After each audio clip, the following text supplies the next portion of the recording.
I've spent most of my YouTube career as the underrated kid in the scene, and now that I've reached 1 million subscribers, the only comment that I see is that I will never be considered underrated anymore. Like Ranveer Shori once said, I would rather be in that category or none instead of being considered overrated. Welcome to another edition of a series that has become a regular feature on the channel that focuses on opinions regarding Indian films that might ruffle some feathers and in general are considered to be unpopular. I just want to preface that these are just opinions and not hard closed facts that should rile up an emotional response. I'm not trying to influence anyone to agree with me, but just thought of presenting some of the contentious viewpoints I might have, and you guys can chime in on the same whether you agree or disagree. Also, if you have some unpopular opinions regarding the Indian film industry that ranges from Tamil, Telugu, Malayalam, Kannada, Marathi or Bengali cinema, not just Bollywood, do write down your take in the comments below. Trust me, this comment section turns out to become a rich and nuanced debate forum that is always lovely to see. Without further ado, here is Tried&Refused Productions with 8 very unpopular Indian movie opinions all of you might hate me for. Comedic actors are actors first. As I was growing up watching Hindi cinema, all that I saw was that for subplots or some comedic relief, there used to be certain actors that used to be a regular feature of commercial movies. These actors range from talents like Johnny Lever, Rajpal Yadav, Sanjay Mishra, Vijay Raz, Deepak Dobriyal and many more. Due to their ability as actors, producers would often pigeonhole these talents as caricatures of roles that they have made popular, so much so that no one could see them as anything but the comedic relief in these movies, restricting their potential in a genre rather than understanding that they are actors first. When you see actors like Jim Carrey as the Grinch and in a film like Eternal Sunshine of the Spotless Mind, or you see, say, Melissa McCarthy from her physical comedic performances in Bridesmaids and then in an intense drama like Can You Ever Forgive Me? Or the best example, Adam Sandler after years of comedies absolutely killing it in Uncut Gems, you realize the potential of these actors is so much more than restricting them in one genre. When you see Rajpal Yadav in a film like Pati Patni Aur Wo, Vijay Raz in movies like Sherni and Gully Boy, Sanjay Mishra in films like Kamyab, Kadvi Hawa and Aankho Dekhi, you are blown away by the sheer skill set and range that they possess as actors. Johnny Lever in an intense crime thriller as a psychotic, unhinged murderer would be an insane casting decision. But think about the conviction that he would bring to that role. I'm just saying. My predicament. I'm in no way trying to play a victim through this opinion, but it is just representative of reality today. We live in probably the most polarized time in the global world. Everything is either right or left, and if you have a centrist or nuanced take on any issue, it's considered to be convenient. I do reviews on the basis of the film and its storyline and have a take on the acting talent dependent on simply whether or not it resonates with me. Now, what has happened is that the praise or criticism of the film directly associates you with being either for or against the actor's political ideology. If I like a Kangana Ranaut or Akshay Kumar performance, I get labelled a pro-government shill. Whereas if I like a Taapsee Pannu or a Swara Bhaskar film, irrespective of how impressive it is objectively, I get labelled a liberandu. There is no winning other than the fact that I will still continue to judge the film on whether it works as a product presented rather than associating it with any political ideology. I think judgment of films and performances should be solely on the basis of what you saw. Why step in for a film with already hate and preconceived notions that will muddle your perspective? What are your thoughts on the same? I know politics and a movie cannot be separated, but there are some times and a lot of times where reviews are basically presented with already preconceived notions and hate towards actors. What Vakil Saab teaches us. Pink was a movie in which an unassuming and mysterious character like Amitabh Bachchan as Deepak Sehgal represented 3 women in court that were sexually harassed. Bachchan's character did not take center stage, and the film shed light on the important take of consent and the absolute absence or even an understanding of it today in society. When Pawan Kalyan decided to remake the film, we quickly realized that the movie caters to the star first. It's the hero's film who saves the day. The messaging of the film about the case of the 3 women being harassed became secondary, and the film mostly caters to the image of the star. What I've come to know after speaking to the Telugu film audience is that the reason for this is for a Pawan Kalyan film to penetrate into the heartland, so that as a byproduct the lesson is also taught.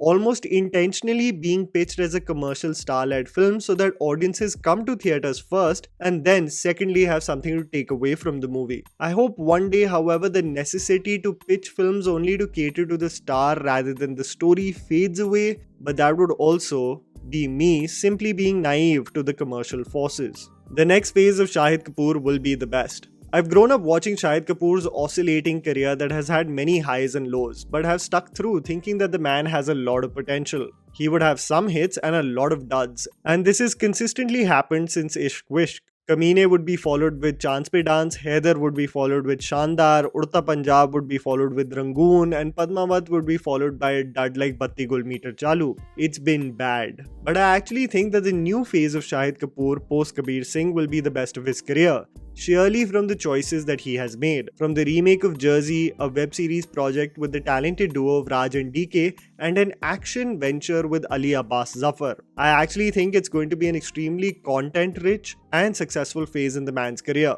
Probably his best. Actors and advertisements. When I reviewed Mard Ko Dard Nahi Hota and mostly raved about it, the superhero nerd within me dreamed of a universe in which our Hindi superheroes could interact with one another. A world where Surya, Krish and Sikku could interact with one another and save Mumbai from the impending doom. With copyright and production ownership of entities, this is of course not possible, but I realized that if there is one umbrella that can really create a cinematic universe, it is definitely different companies of pan masalas in India. It's alarming and insane on the number of celebrities that advertise these companies. These are not actors that are desperate for projects, these are established stars that partake in surrogate advertising, but I only wonder, why? Other than the check that they receive for the same. As alcohol and tobacco cannot be advertised in India, substitutes such as soda, music CDs and elaichi associated with the same company is showcased as the products being advertised. But we all know what they are selling. With the cinematic universe of different pan masala companies that includes actors like Shah Rukh Khan, Ajay Devgan, Hrithik Roshan, Ranveer Singh, Amitabh Bachchan, Sunny Leone, Priyanka Chopra, recently Salman Khan and many more, I wonder what really compels actors to advertise such products. Are they not concerned of the messaging that they are putting out, or should I just swallow some humble pie and understand that they are just playing the money game and that's it? When I see Tiger Shroff advertising Pepsi with his chiseled body, I know very well there's no way he's drinking this on a regular basis. I know most celebrities advertising Android phones have an Apple product, but these pan masala ads and their preachy and cringy messaging is something that I'll never get over. I can't digest the fact that such established stars feel so compelled monetarily to advertise such products. Shouldn't you be more conscious of what kind of companies you associate with? I guess I'm just a little frustrated about it. What are your thoughts?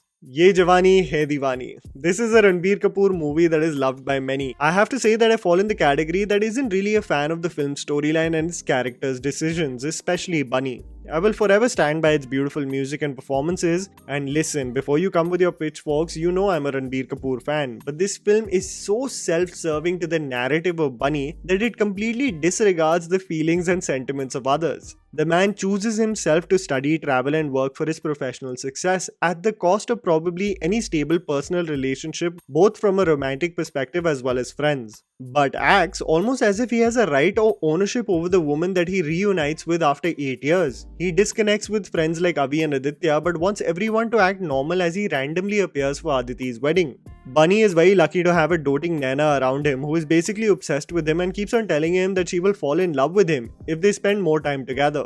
Despite Bunny almost being a spectator to this relationship and even leaving her at Aditi's wedding, presumably going to Paris, it is only as an afterthought that he decides to visit Naina and rekindle the relationship. I just did not connect with the whole premise of this one person always being there no matter how insensitive you might be. Bunny as a character was someone that I just felt was selfish and everything eventually became conveniently resolved around him. Listen, I will still listen to Kabira and shed a tear of what ifs in my life, but it's a movie that I definitely think is overrated from Kapoor's filmography. VIJAY Sethupathi saturation. You know, especially till 2019 before the pandemic, we were talking about actors like Ayushmann Khurrana and Kartik Aaryan spreading themselves too thin with one mediocre project after the other, almost being responsible for their own downfall if it carried on with future years to come. When VIJAY Sethupathi came into the picture, everyone was blown away by the acting craft showcased by the individual. Everything from Sethupathi, Dharmadurai, Vikram Veda, Super Deluxe, it was one spectacular performance after the other.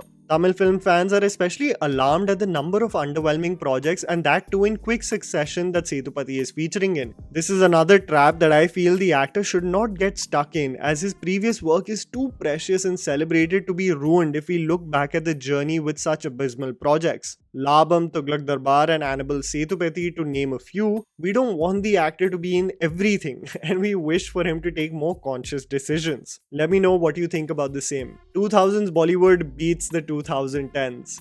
Easily. As the 2 decades have passed of the 21st century and I've experienced the Hindi film industry in both decades, I hate the whole "in our time things were just way better" trope, but I genuinely feel that there were more risks being taken by established stars in that phase. Music was beautiful, the romance genre was still alive, the three Khans, Akshay Kumar, Ajay Devgan and Hrithik Roshan were giving consistent hits, new faces were coming in the forefront, and there was definitely a different feel to Bollywood films in the 2000s, rather than what we've experienced this decade. Let me know if you agree or disagree with the same. And that was the video, guys. Write down in the comments below whether you have some unpopular opinions regarding different Indian film industries. Please don't forget to follow me on Instagram. The handle's right in front of you. Follow me at JammyPants4. Also, please support us by smashing the like button and subscribing to our channel for weekly content ahead. Thank you for watching.